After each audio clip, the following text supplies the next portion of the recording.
Hello everyone, welcome to the channel Heroes of Jesus. Today we're going to talk about Christmas. Have you ever stopped to think about Christmas? Every December 25th, houses are filled with lights, families get together to eat delicious food, and presents magically appear under the tree. It seems like a magical day, doesn't it? For many, it's the most special day of the year, a celebration that celebrates the birth of Jesus, the baby in the manger. But did you know that the story of Christmas goes far beyond that? Has Christmas always been like this, with decorated trees, Santa Claus, and a hearty meal? Or does this date have secrets that no one has told you? Let's discover together the true origin of this beloved celebration. Hold on tight, because this story will surprise you. And of course, before we start, don't forget to subscribe to the channel, leave a like to support our work, and come with me on this journey full of surprises and incredible discoveries. Pagan origins of Christmas. Did you know that Christmas, as we know it today, was not always a Christian celebration? Back in ancient times, before anyone talked about the birth of Jesus, this date was already full of celebrations, but in a very different way. Want to know how? Come with me. The Romans, for example, worshipped a god called Sol Invictus, or invincible sun. They believed that this god was super powerful and brought light and warmth to everyone. Every December 25th, they would throw a huge party to celebrate the sun, because at this time of year, winter was at its peak, and the days would slowly start to get longer again. It was as if the sun was reborn and bringing hope for the year ahead. They called this celebration Natalis Invicti Solis, the birth of the invincible sun. And it wasn't just Sol Invictus who got attention at this time of the year. Other deities, such as Eligable and Mitra, were also celebrated. These figures were very important to the Romans and other ancient cultures, especially to soldiers and kings who believed that these gods brought strength and protection. But don't think that it was just a party with dancing and music. In other places, such as Mesopotamia, very curious celebrations took place, such as the Festival of Agmuk. They believed that at the end of the year, monsters of chaos could wake up and cause problems for the world. To avoid this, they chose a person to be a kind of symbolic sacrifice, something that sounds quite strange today, right? This person would be the burden of everything that was going wrong, so that the new year would begin with good energy. These celebrations had a very strong meaning. They marked the end of one cycle, the beginning of another, and were a way of renewing hope. Each culture did this in a unique way, with its own gods and traditions. And here's how curious it is. Many of the symbols they used in these celebrations, such as light and renewal, ended up inspiring the Christmas we celebrate today. Impressive, right? Who would have thought that Christmas, which we know as a Christian celebration, began with so many different stories and beliefs, customs and consequences? Did you know that in ancient times, the sun god was considered one of the most important figures in many cultures? Both the Romans and the Egyptians believed that the sun was like a king in the sky, watching over everyone and ensuring that life continued. For them, the sun was not just a giant ball of fire in space. It was a powerful deity, and pleasing it was super important. That's why they held big parties and ceremonies to honor it. But not everything was so pretty. Since each people had their own beliefs and worshipped their own gods, people didn't always get along when it came to religion. Just imagine, if you said you didn't want to participate in these parties, or that you worship another god, you could end up in serious trouble. In some cases, people who did not follow these traditions were persecuted, excluded from society, or even sentenced to death. It was a very difficult time for those who thought differently. And the festivities in honor of the sun god? Well, they were not exactly like the Christmases we know today. Many of these celebrations included things that today would seem quite strange, even scary. There were rituals with animal sacrifices, and in some cases, even human sacrifices, to please the sun god and ensure good harvests or better times. In addition, these parties also included a lot of drinking, dancing, and even behavior that was not at all respectful. It was like a mix of celebration and chaos, something that showed the wild side of those societies. These customs show how people at that time did everything to keep their traditions and beliefs alive. But at the same time, they also help us understand how risky it was to have a different opinion or not follow what the majority did. Therefore, The stories of these festivities teach us a lot about the past and how ancient cultures shape some traditions that, in a way, have survived to this day. Fascinating, right? Christianization of Christmas. Did you know that Christmas was not always a Christian celebration? This story begins back in the 4th century, a time when Christianity was gaining strength in the Roman Empire. Until then, December 25th was dedicated to the sun god, a deity worshipped in various parts of the empire. But with the growth of Christianity, everything began to change. At that time, Christian leaders realized that many people still enjoyed pagan festivals, such as the celebrations of Sol Invictus. These festivals were super popular, with dancing, banquets, and lots of people participating. So, to make it easier for Christianity to accept them, they decided to give new meaning to these traditions. Instead of ending the festivals, they transformed December 25th into a Christian celebration, the Nativity of the Lord, or Natalis Domini in Latin. The idea was simple, but brilliant. Take what people already knew and give it a Christian twist. That's when Pope Julius I played an important role. He made December 25th the official date to celebrate the birth of Jesus Christ. But there's an interesting detail. No one knows exactly when Jesus was born. There are no clear records of the date, and many scholars believe that he may have been born in early autumn, when the weather was milder and shepherds still tended their sheep outdoors. Even so, choosing the end of December made sense, since people were already accustomed to large celebrations at this time of year. This strategy of Christianizing pagan festivals was not just a change of dates.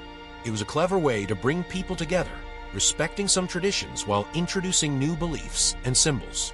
Little by little, Christmas became a Christian celebration, full of meaning and hope, but with roots that still remind us a little of those old pagan festivals.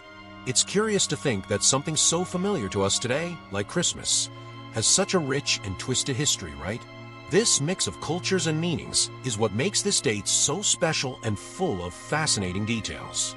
The nativity scene, a special symbol of Christmas.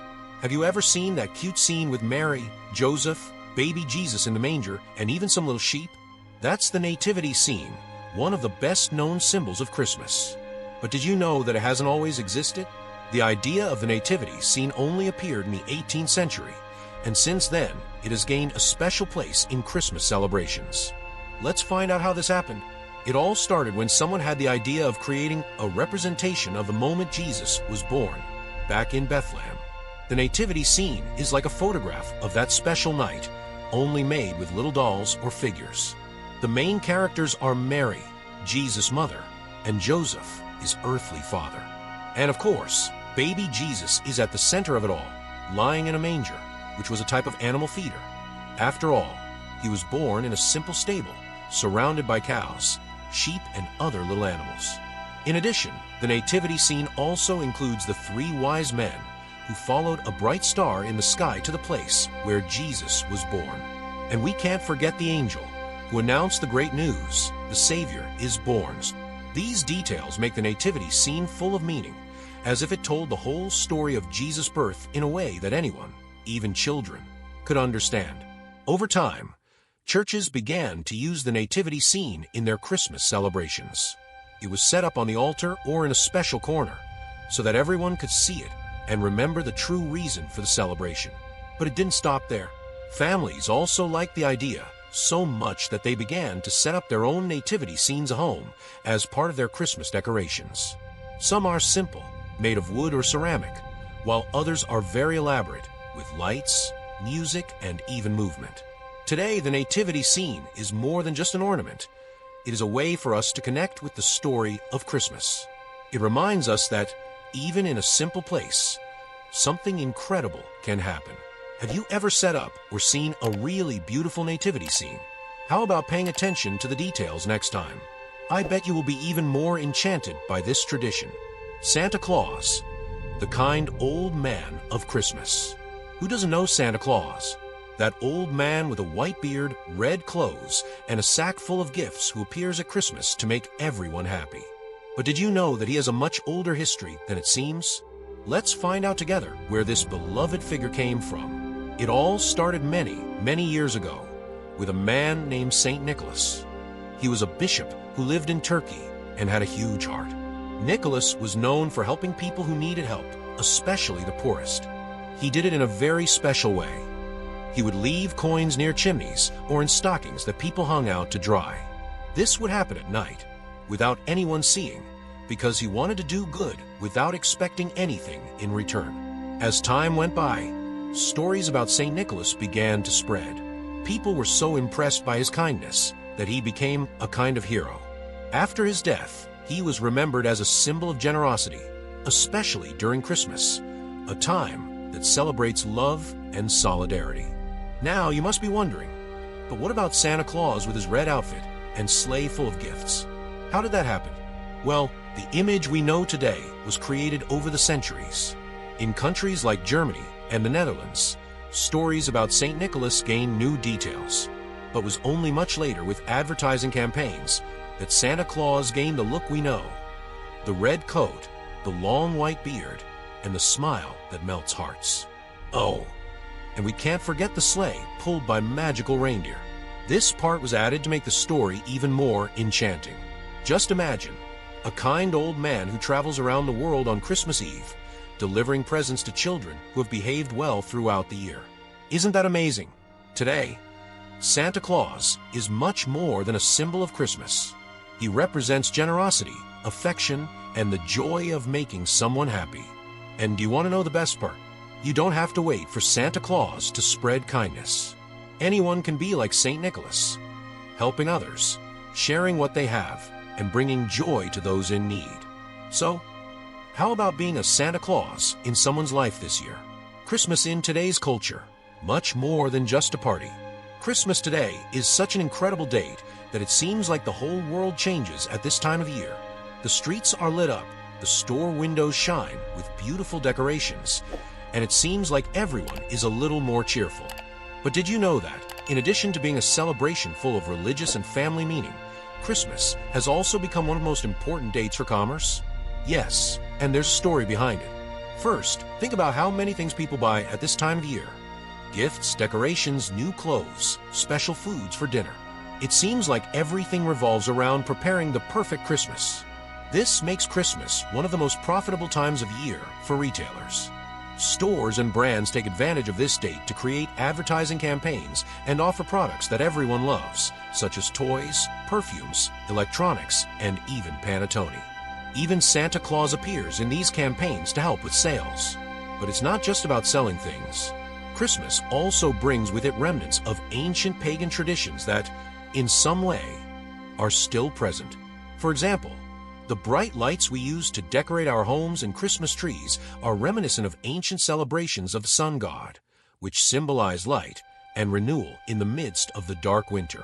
Another example is the exchange of gifts, which was common at various pagan festivals as a gesture of good luck for the coming year. The most interesting thing is that Christmas, with all its mixture of meanings, religious, historical, and commercial, continues to bring people together. It doesn't matter if you're thinking about celebrating the birth of Jesus, taking the opportunity to give gifts to someone you love, or just enjoying the festive atmosphere. Christmas has room for everyone. And that's what makes it so special. So, have you noticed how Christmas transforms everything around you? How about taking advantage of this time not only to give and receive gifts, but also to share affection, gratitude, and joy? After all, Christmas is much more than shopping. It's about creating moments that warm the heart. So, after everything we've seen, you can see that Christmas is much more than lights, gifts, and Santa Claus, right? It's a date full of incredible stories and traditions that came from many different places and times. From the ancient parties for the sun god to the birth of Jesus, every little bit of this celebration has been shaped over the centuries, creating the magical Christmas we know today. Now that you know all this history, you can look at the decorated trees, the nativity scenes, and even Santa Claus in a different way, understanding how all of this came together to form such a special celebration. More than that, Christmas reminds us of things that are truly important: love, generosity, unity, and faith.